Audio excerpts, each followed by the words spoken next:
meeting. Seems so long ago. Any comments, questions, issues? Motion to accept the minutes? Second. Anybody for? Yep. Yep. Any against? Second. For. Motion passes. Number 2 item. What are the investment returns? Investment returns? Yeah. Was that on the agenda? I didn't. What's the topic there? Says Specific. investment results. And what's the specific topic? What is that related to? Is that just because we didn't have a quorum when we were looking at them last time? Yeah, I think Chris Cashmar gave a presentation at the last meeting. But I think it was just for discussion and information. So whatever he handed out, if there's any discussions that want to take place on his presentation, you can do that now. That I didn't bring along. Do we need to have a motion to accept the report? No, it's just for informational purposes. Okay. Are there any comments or issues to discuss about that presentation? If none, should we go to item number 3? Yep. I assume this is Rick. Yeah, is it the quarterly health report? I'm sorry, I don't have the agenda in front of me. Yes. Okay.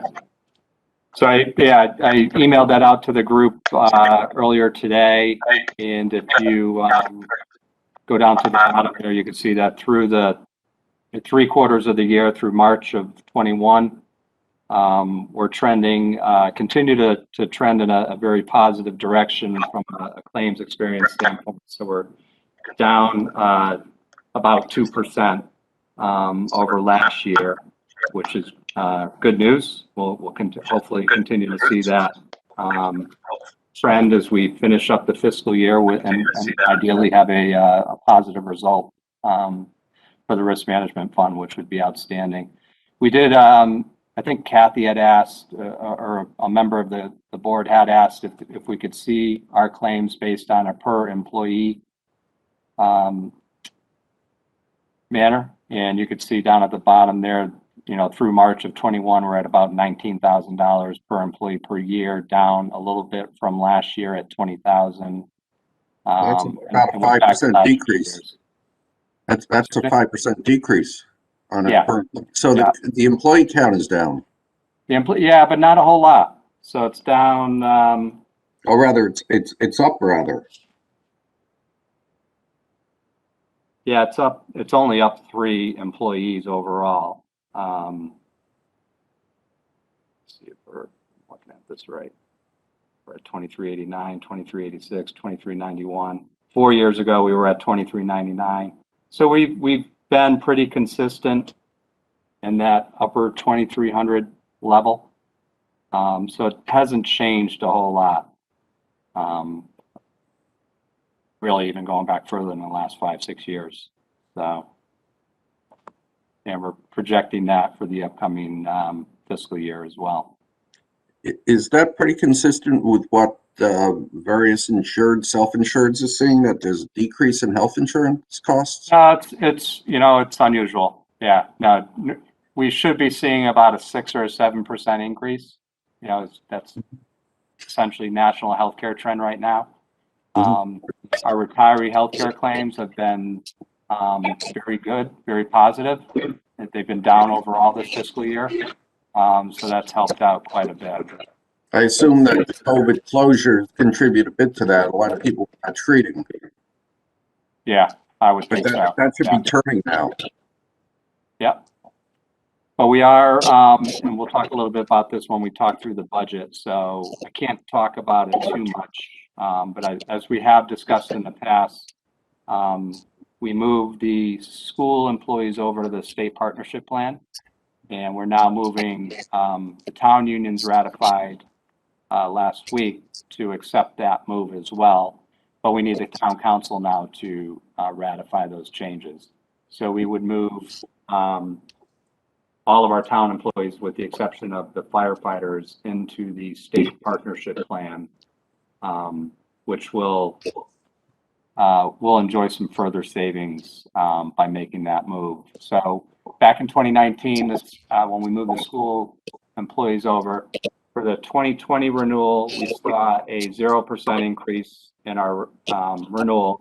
And then for this renewal that we just got for July of 21, we are seeing about almost a 2% decrease in our active employee rate, which is outstanding. So again, to your point, Jeff, I think overall, folks are seeing, there were, outside of the folks that were obviously very sick, fewer services delivered during the last fiscal year. So we're seeing that in the claims experience itself, which is good.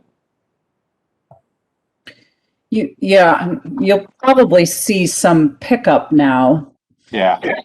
When you said you'd hope it continue through the rest of the year, I'd say that's unlikely, especially with unless the economy picks up.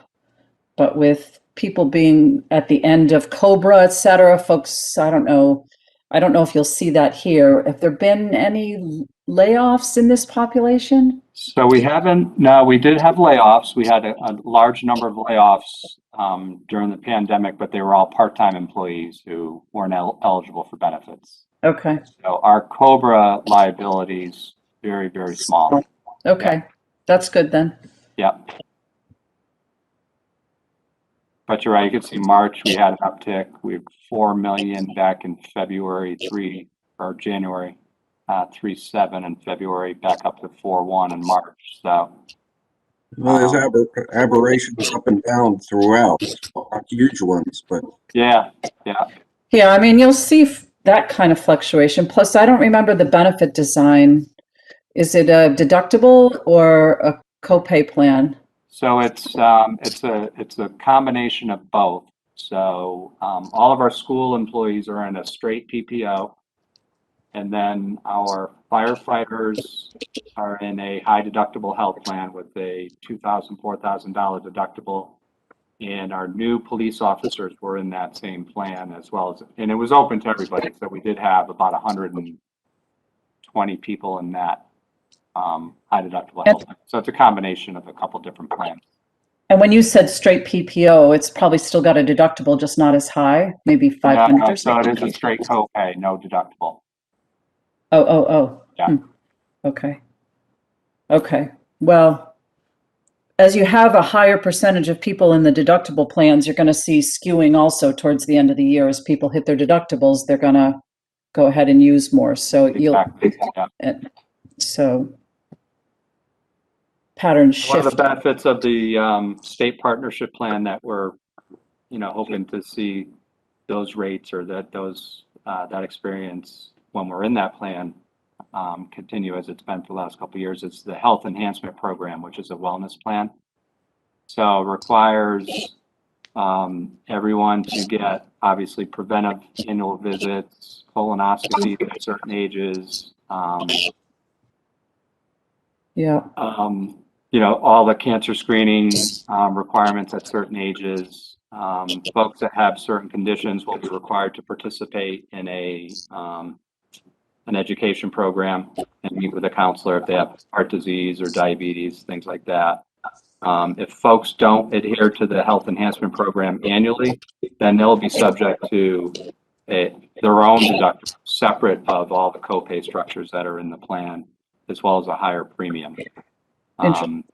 So we're hoping, and the state has seen a lot of success with that plan overall the last 5 years, and we're hoping to take advantage of that once we roll out all of our employees into that same plan.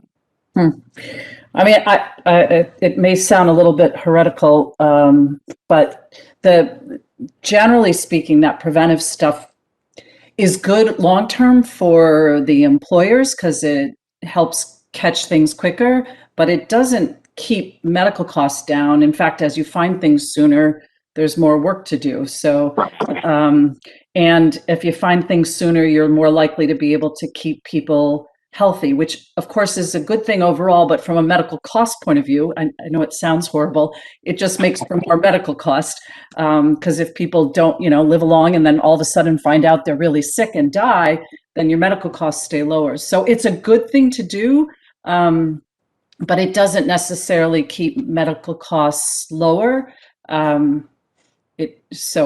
Again, I'm not opposed to it. I'm not saying it's a bad thing, but I wouldn't expect it by and of itself to lower medical costs.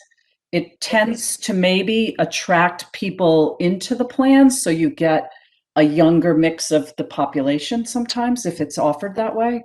Yeah. But sorry, it sounds awful cynical, but Kathy, I'm always the doom and gloom. Thank you. Okay. It's nice to have somebody else be doom and gloom for a change.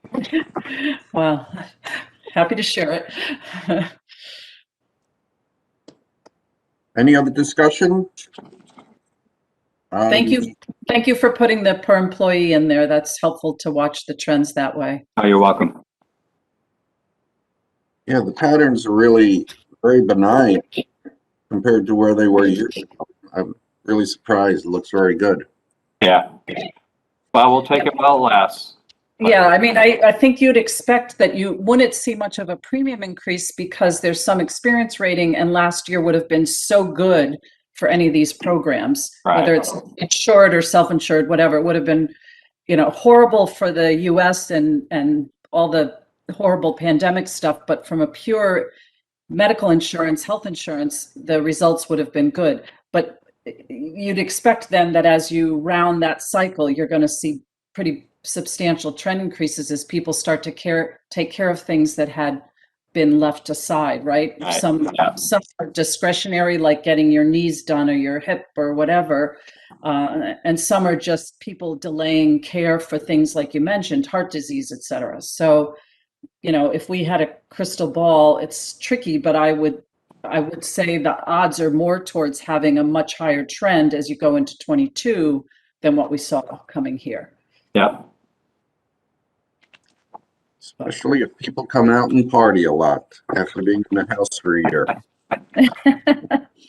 Anyway, but great results, and I think the state program is looking very positive, so that's great. Thank you. Any other discussions on the healthcare costs? Item 4, risk management fund budget. So Lisa emailed out the budget earlier today as well. And what may make the most sense is for us to kind of pull that document up, and then we can just take it kind of section by section. We'll start with the workers' compensation, heart and hypertension, and we'll just take it all the way through. As you remember, so our risk management fund is an internal service fund, so it's separate of our general fund. The town council will adopt a budget. Right now, as you may have noticed, they delayed the vote on the budget itself as we continue to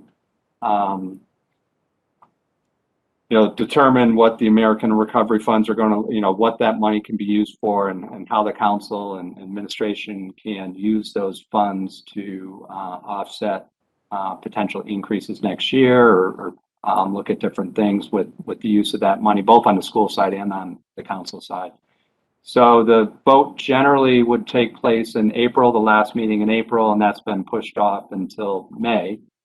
The end of May. So the last meeting in May is when they will ultimately vote on the overall budget, and the risk management fund is part of that process.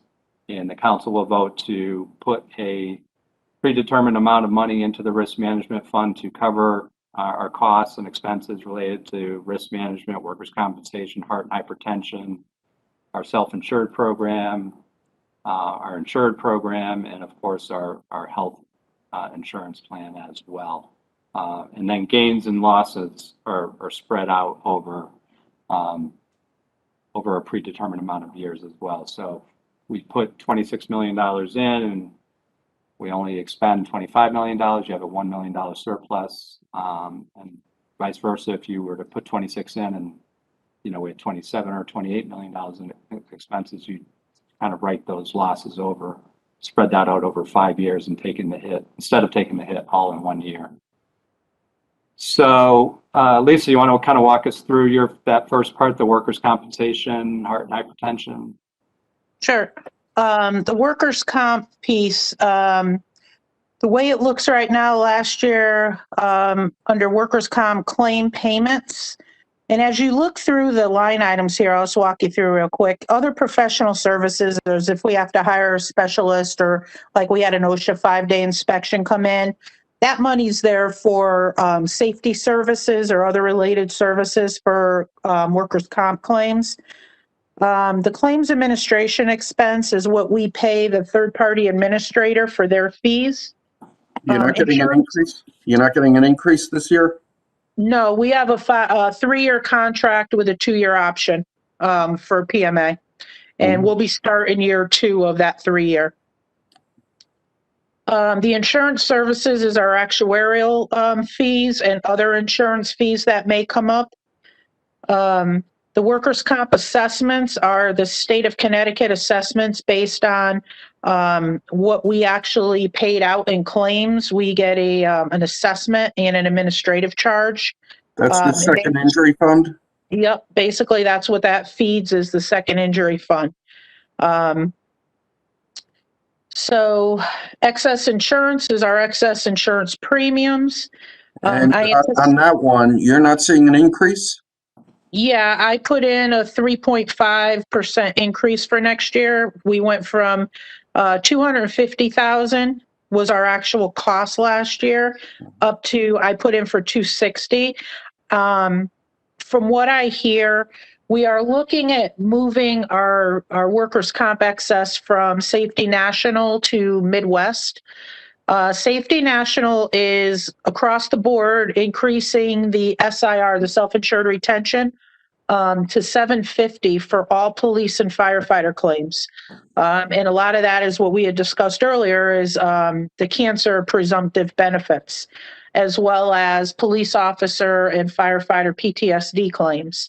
So Safety National is doing that with all their clients. So we are chopping, and right now we're applying to Midwest. The town had Midwest from 2005 to 2006, so they're familiar, or 2009.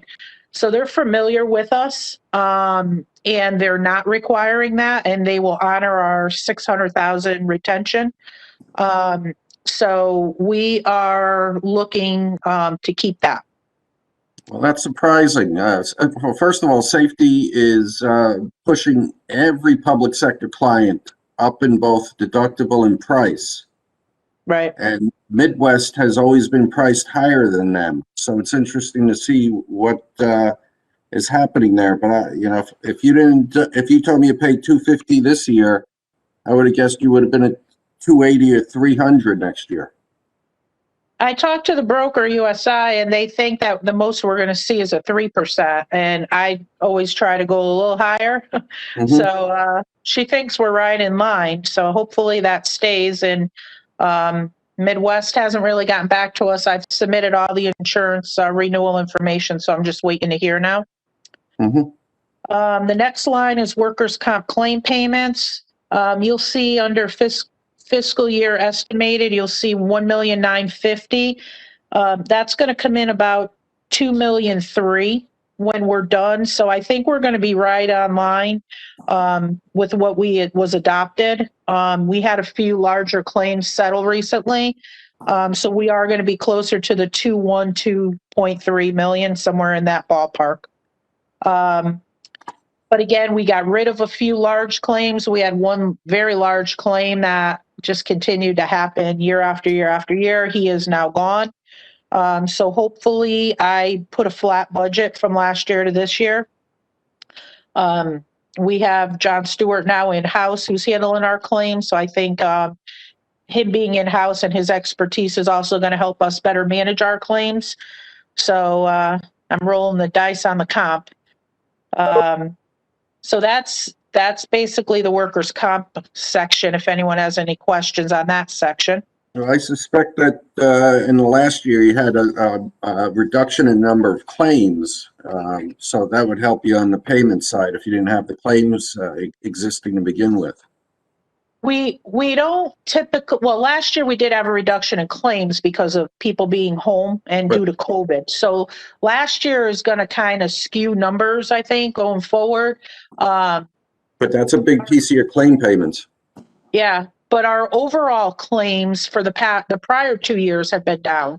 Yeah. The numbers are high because we encourage people to report claims, but the actual claims that incur payments or medical treatment are lower. They've been trending lower. And our indemnity benefits for police and fire have also seen a really nice reduction due to the implementation of the light duty program for workers' comp.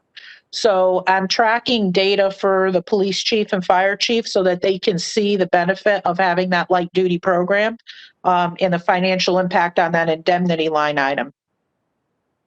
So that workers' comp's been really, I think we're one of the best in the state as far as managing our claims and keeping pretty flat, even with what's going on out in the world right now.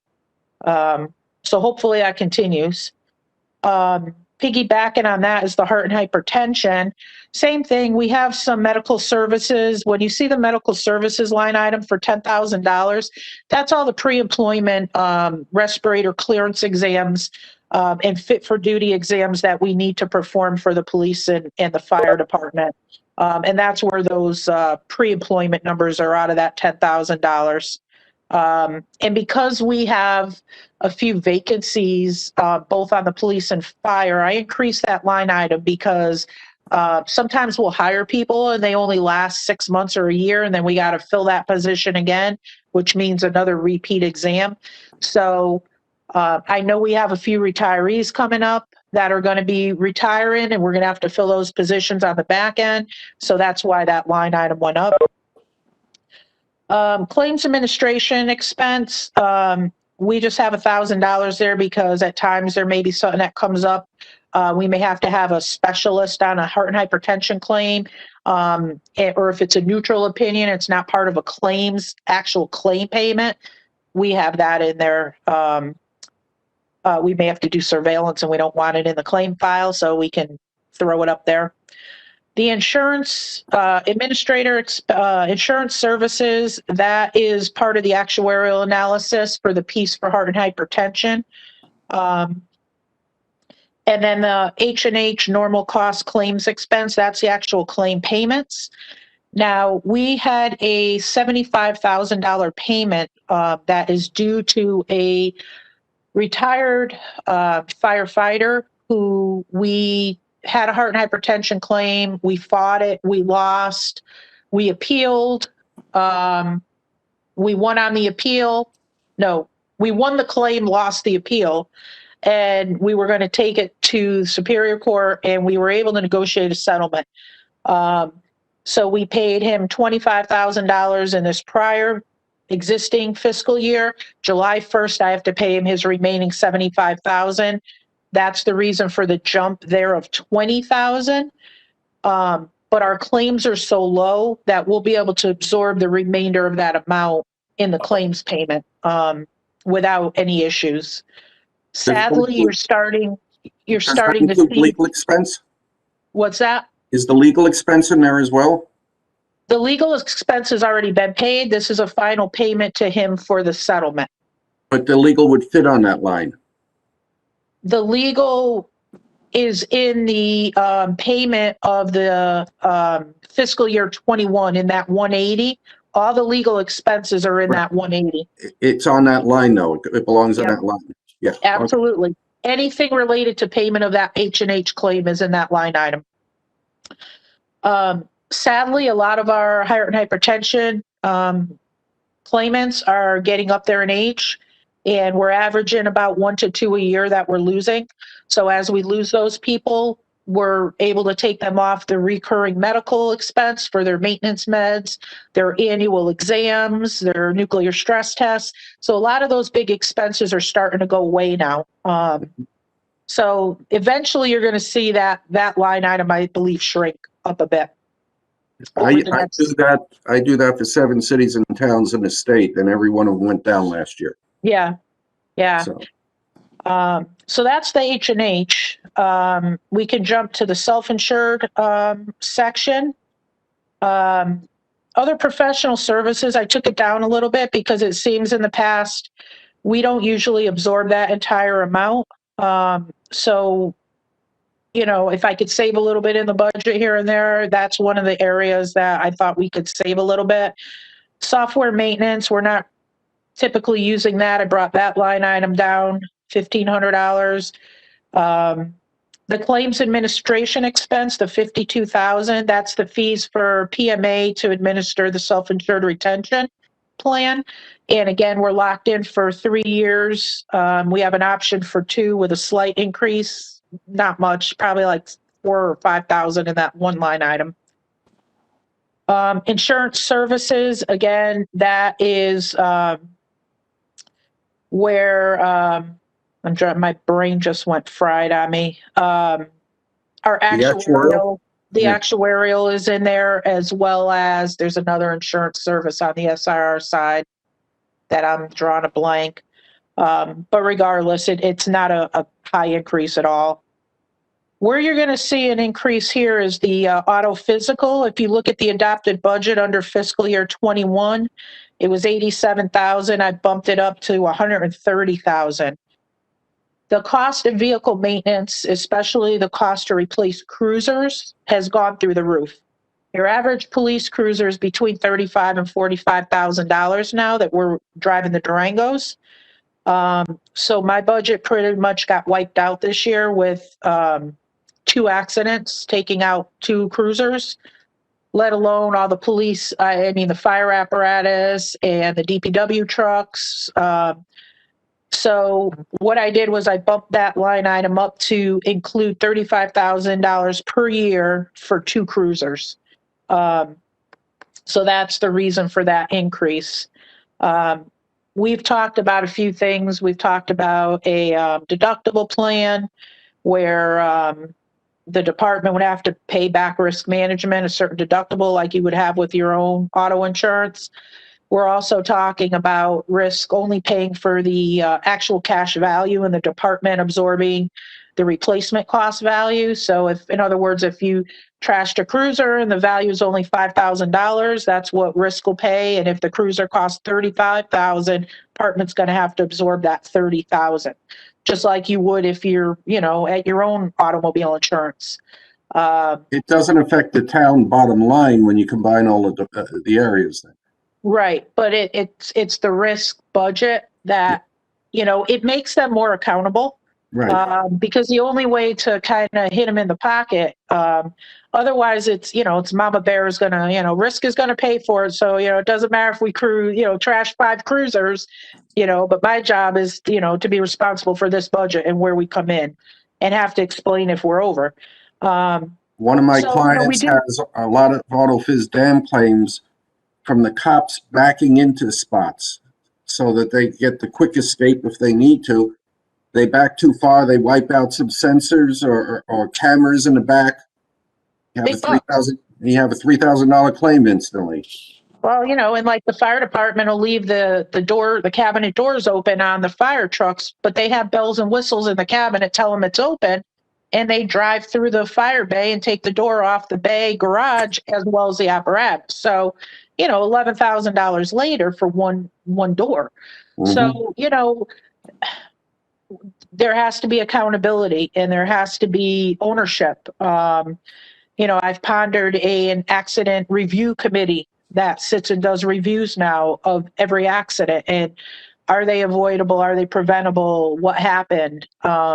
Because not only do we have the automobile accident, but now I have a third party claim because you drove out into the intersection with no lights on and hit somebody. It's a man and his daughter. So I have 2 liability claims, their vehicle, my vehicle. That's all self-insured. So, you know, how we look at these things and what we're going to do going forward to minimize our exposure to this program. The other thing you could do is to have a cost allocation process in place where you do keep all the dollars, but you have a formula for doling it out to the various departments. Right, right. So that's the doom and gloom of auto physical. The SIR retention, the GLAL law, that's where your claim payments are coming out of, the self-insured program. So I did increase there. My daughter's in the camera. I did increase, but she's being good. She's cleaning up her dishes for me. Taught her well, but now it's probably broken. I did increase that a little bit to 445,000 because we do have a couple large claims sitting out there. Which coverage? Which coverage? That one line item is your general liability, your No, but which auto coverage has the liability, big claims? and your law enforcement. And we have two potential law enforcement claims, discrimination claims with everything that's going on in the news media. So I'm anticipating large defense costs. We also have a young girl who has a alleged traumatic brain injury that is going to exhaust the SIR. It's going to go to excess for payment. We're pretty close right now. We're about 120,000 away. So that, with expert witnesses, is going to go bye-bye. So that number, unfortunately, is going to have to bump. That's 120,000 of that number is that one claim. Mm-hmm. So I think next year we are going to see a little jump in claims. Luckily, this year right now we're down. So, it's a give and take. The SIR property, I had a bump up as well. We've had a lot of property damage claims this year, and it seems like they're on the rise. I had to replace all the jail cell windows to the tune of about $34,000.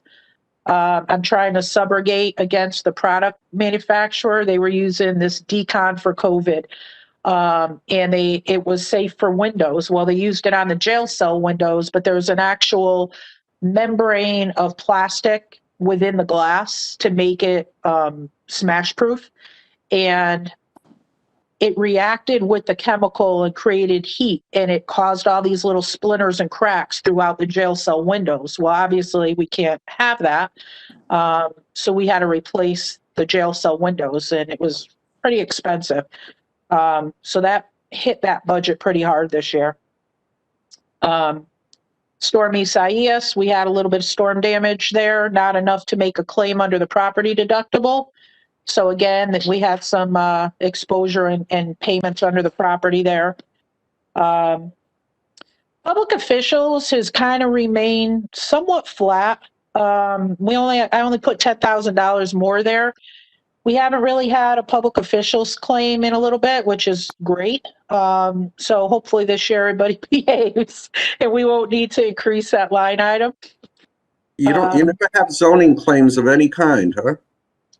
No, not typically. I can't remember the last time. We had one zoning claim probably about 10 years ago. And we were able to negotiate it and settle it. So.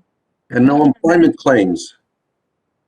Unemployment claims No employment claims. You don't have any employment claims? No, we had one, but we were able to settle it by just moving the person to a different school. I do that work in several states, and the trends on public official and law enforcement are just unbelievable. No, we haven't. We had one that we paid out a couple of years back, but nothing big. $20,000, and that was the end of that. I think I was recommending 20% increases in a couple states on PO. Wow. It's not good. Same thing with school leaders. We do have one new school leader claim. I don't know if it's going to go anywhere. It hasn't really done anything. We got not really a notice, a legal notice of claim. We just got a letter. But because of that letter, I had to increase that line item slightly. What's the statute of limitations on it? 3 years? 3 years. So your clock is ticking. Well, actually, with with the type of claim it is, it's actually a 30-year because it's an alleged sexual assault. So it's actually 30 years from the date of the assault. Mhm. But we're coming up within that 1 to 2 year mark. So we don't have actual, yes, we don't have actual details. Like we don't have too much right now to go on other than this letter. So I don't have much to offer, but if we do end up incurring legal expense, that's why I had to bump that up because it's going to be costly. And that's pretty much the self-insured. Mhm. If we jump to the next one, which is the insured program, I'll start with the auto physical, which is also part of the property. So FM Global, I spoke with them the other day. I put in for a 12% increase in that program. I added 12% to the auto and I added 12% to the property. What are the net retentions? What's that? What are the net retentions? There's on the property, we have deductibles. So we have a 50,000 per location deductible. It used to be 50,000 per, I'm sorry. It used to be 50,000 per incident. It's now 50,000 per location. Mhm. They also dropped their cyber coverage from, we had 10 million the year prior. Last year they dropped it to 1 million. This year they're dropping it to 10,000. So I had to shop for cyber coverage. So with the property, we have a $50,000 deductible. So with like Storm Isaias, we came in about 24 to 28, somewhere in there. So we were under the deductible. So we weren't going to, get a recovery. But for premium, last year we got hit pretty hard with a 21% total. This year, I didn't want to say threaten them, but I told them I was going to market them. And they came in, I estimated 12, they came in with 10. So, yes. So it looks like we're going to lock in with a 10 increase, which is good because I put it for a 12. So we'll be under on both of those line items, which made me happy. The crime is, I put in for 11,000. I'm not anticipating anything. We haven't had any claims. Mhm. So I did put in for a 3.5% increase. The cyber, I put in for a 3.5% increase. We have $3 million in coverage with the travelers. I think next year, not for this fiscal year, but for fiscal year 23, I'm going to try and see if somebody will bump us up to 5 million because of all the cyber attacks and stuff. That's I'd why rather, you got people running away from it now. they do. All my clients are having a lot of problems here, and two of them have insureds who got hacked big time. One of Yeah. them is the capital of the state, and the criminals got into 3 of their 23 servers, and the ransom price is 23 bitcoins. Yeah. So that's what, $1.8 million or so. People It's a don't want to horrible rate area. it. It's It's a hard horrible to, area, and the criminals target the public sector. right. They're deemed to be very easy targets, and the frequency on issues is really going up a lot. Yeah, it was hard to get to 3 million. But I think, Travelers was pretty happy. They've been in touch with Jared Morin, our IT specialist, and FM actually did a cyber risk assessment that we participated in, and we've got really high marks on that. So I think that helped when we went to market. So we're going to do that again. The problem with cyber always is that you're linked to third parties that you have no control over, Right. and you don't know how their systems are. Exactly. Yep. Also with the property, I noticed FM wants us to update our appraisals of our property, and we haven't done that. The last thing I could find when Sue was here was 2008. She had some of the properties appraised. So next year I've started with the 3 largest buildings, and we're going to start the appraisal process again. So next budget, I'm going to have to add under property for the fine art appraisal. The fine art appraisals were last done in 2006. And FM also notified us that if your values are underappraised, it could jeopardize your policy. They actually put a notice out about that this year because a lot of people were undervaluing their properties and their fine arts. And for instance, in Texas, with all that freak snowstorm that happened, a lot of the buildings were underappraised and undervalued. So they're making all their clients aware that you could jeopardize the ability to recover. So I need to make sure that all of our buildings and fine arts and such are appraised. So we're going to do that next year. Not this budget, the following budget. So getting back to cyber, we're just going to keep trying to market for more if we can, but our premium is fairly low, so that's a good thing. The excess auto, excess GL, they're all lumped together with the excess law enforcement. So I added a 3.5% to all the excess policies for an overall of 22%. That one's going to come in probably about 17 overall. So I was happy to hear that because of our experiences. We typically we've been doing very well. So I think this whole program is going to come in under what I anticipated and budgeted for. So that'll be really good. FEMA, I put in an extra 1,000. What are the net retentions and who's the reinsurer or the excess insurer? We have excess with Berkeley Gemini. Mm-hmm. And then on top of that, we have a 5 million excess, and then an excess on that of 10 million with Allied World.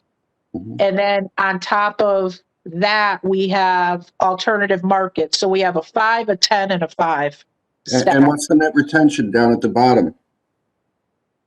Down at the bottom, where are you looking? The net your net retention with Berkeley. 250 on the SIR program. Okay. So then those are stacked on top. Mm-hmm.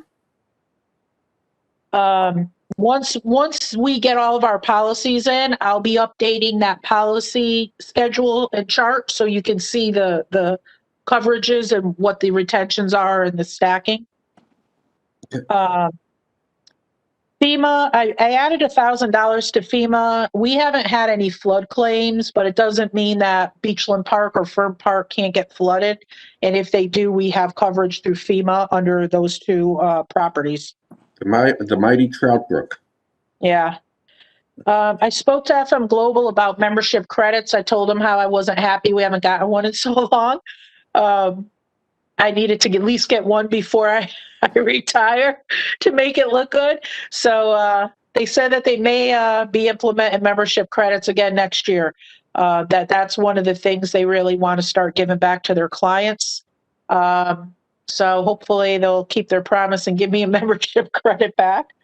Public officials, again, these are all excess coverages. There's a 3.5% increase. Sports accident, I was able to recover $1,200 back on that policy last year because with COVID, no sports were taking place.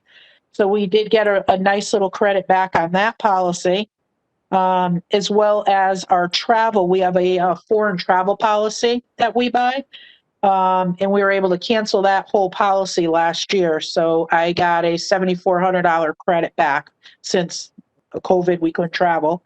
And we haven't renewed that this year because we don't know when they're going to lift foreign travel. Special events insurance, we have somebody else handle that, and our surety bonds we haven't changed that. So The one thing that the excess carriers are sending, and they've already warned us, is they're putting in on all their policies an exclusion for communicable disease. So COVID, you will be self-insured up to $250,000 or $600,000 if it was found to be a workers' comp claim. Anything over that, they're not accepting. So there's now a communicable disease exclusion, which is new. And there's some dangerous workers' comp legislation trying to get passed. We'll know in the next couple weeks about COVID, about expanding the cancer claims, the PTSD claims, including other people in that. I don't know what's going to happen, but I'll keep you guys posted if I see anything coming that we're going to need maybe some push to our legislatures. I'll reach out to you and we can write a little recommendation based on our experiences. I'm just keeping my eyes open because if it gets passed, it's going to hurt a lot of small employers in the state. So I work with CBIA on the workers' comp roundtable to try to crush some of the bad legislation that's coming down the pipe. But it could If you impact want to us. give me a call, if I can help you, let me know. Okay, I sure will, Jeff. I appreciate that. I worked for CBIA in '93 on the reform, so Okay. I've been involved for a while in that stuff. That's good to know. So basically, that's my part of it. Rick handles the town health piece.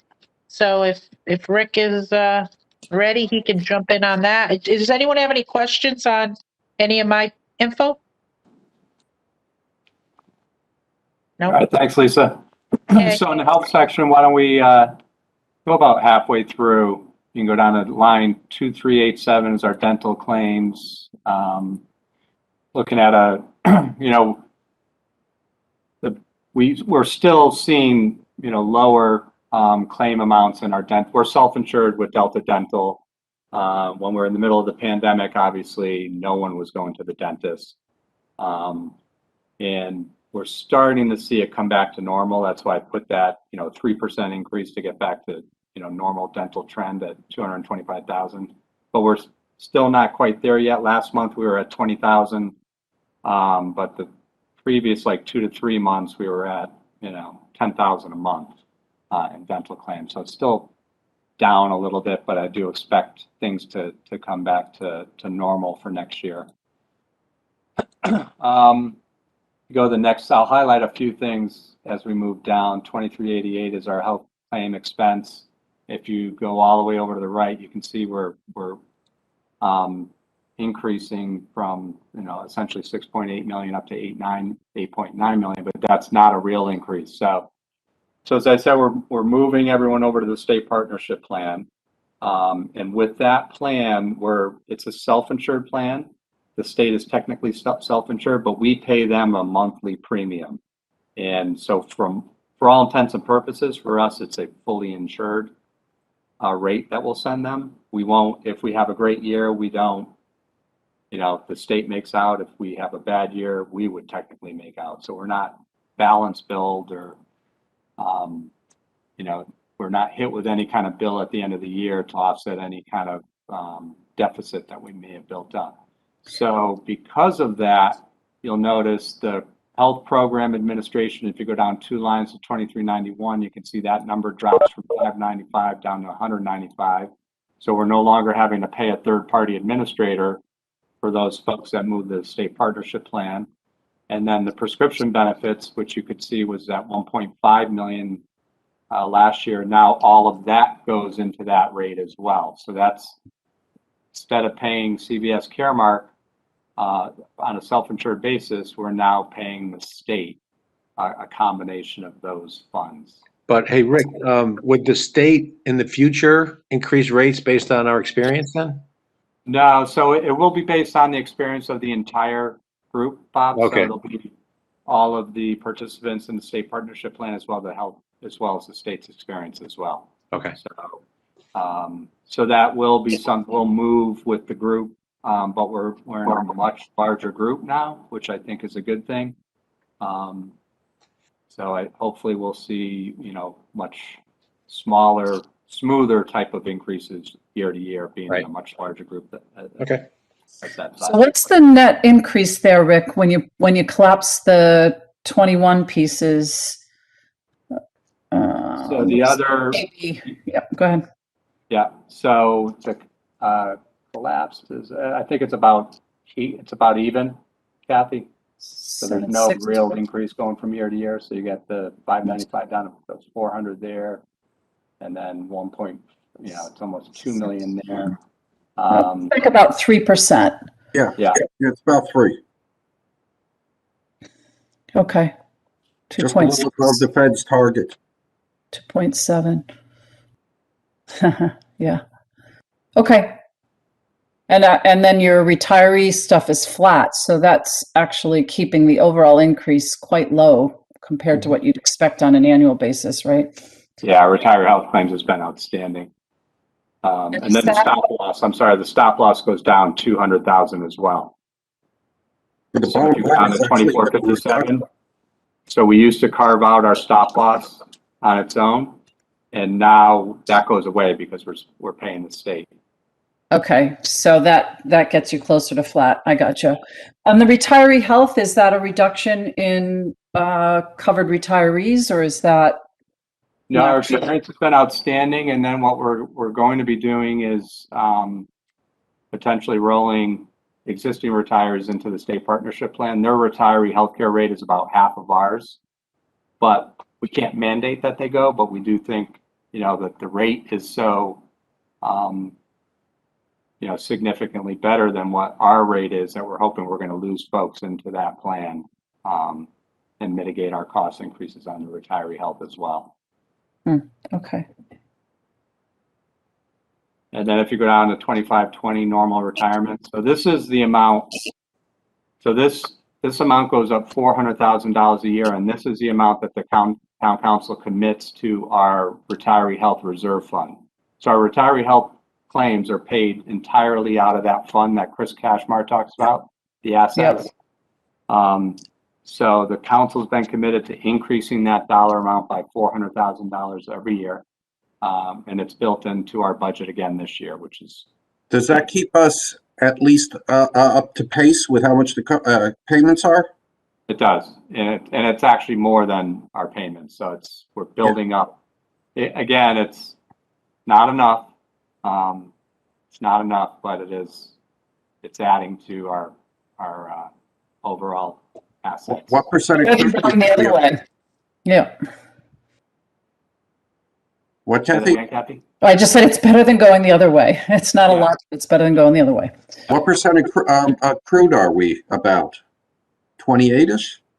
No, we're what do we have? About 15 million in assets, and we have about 160 million in liability. So yeah, we got a long way to go. So, but it's a solvent fund. It's covering our claims expenses, and certainly when we have great years like we're having right now, that helps, build that surplus and build the assets. So, but yeah, it'll be 30 years. It'll be another group sitting in front of this screen, continuing to talk about the unfunded status of our retiree healthcare liability reserves. So. You're not going to be here, Rick? Probably not. Probably not.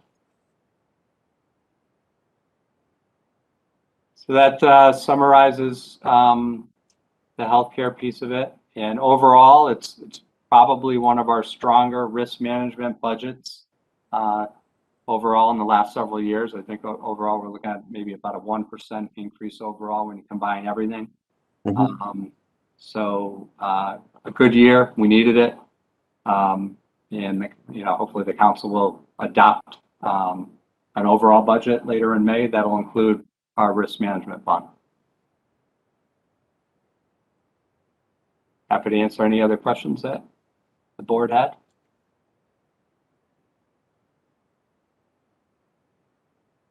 Any other discussion items on the budget? I think we hit Kathy in my wheelhouse. on these topics. The areas that we live in. Are there any other, Lisa, any other discussion items? There was, topic 5 was simply labeled other. Yeah, that's in case we wanted to add anything. So if there's any other, it's open for discussion if we wanted to add any items, but What's That's up happening to you. with committee membership? We have an opening right now? we do. We have an opening on the board side. I've been in touch with the clerk for the town council on the board side, the Board of Ed Council. SC's been trying to find somebody. Sorry, my printer just kicked on. And hopefully we have somebody soon. It's just not a big pool out there. So if anybody knows anybody who'd be interested, I believe they need to have a certain, whether it's a D or an R, because they have to have that balance. So I don't know what affiliation they're looking to get, but I know that's probably maybe holding it up a bit. Yeah, I think it's a D. Is it a D? I thought so. This town has a lot of I haven't Ds. looked in a month or so. Yeah. We grow a lot of Ds in West Hartford. Should be easy. Yes, we do. Yeah, so hopefully if anybody knows anybody, feel free to reach out to them. I'll touch base with SC and Lori probably on Wednesday. I'm in training tomorrow. Any other topics to bring up, to discuss, that we should be aware of?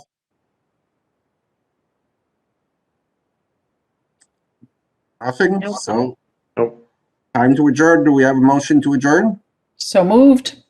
Second? Second. Anybody against? Put you off guard. I assume we're gonna have a unanimous 4 vote, I would assume. Yes. Almost 4? All right, meeting is All right, adjourned. All right, everybody. Have a great night. Nice seeing you all. Great. Thank you. Thank you, everyone. Take Have a good care. night. Bye-bye. Bye.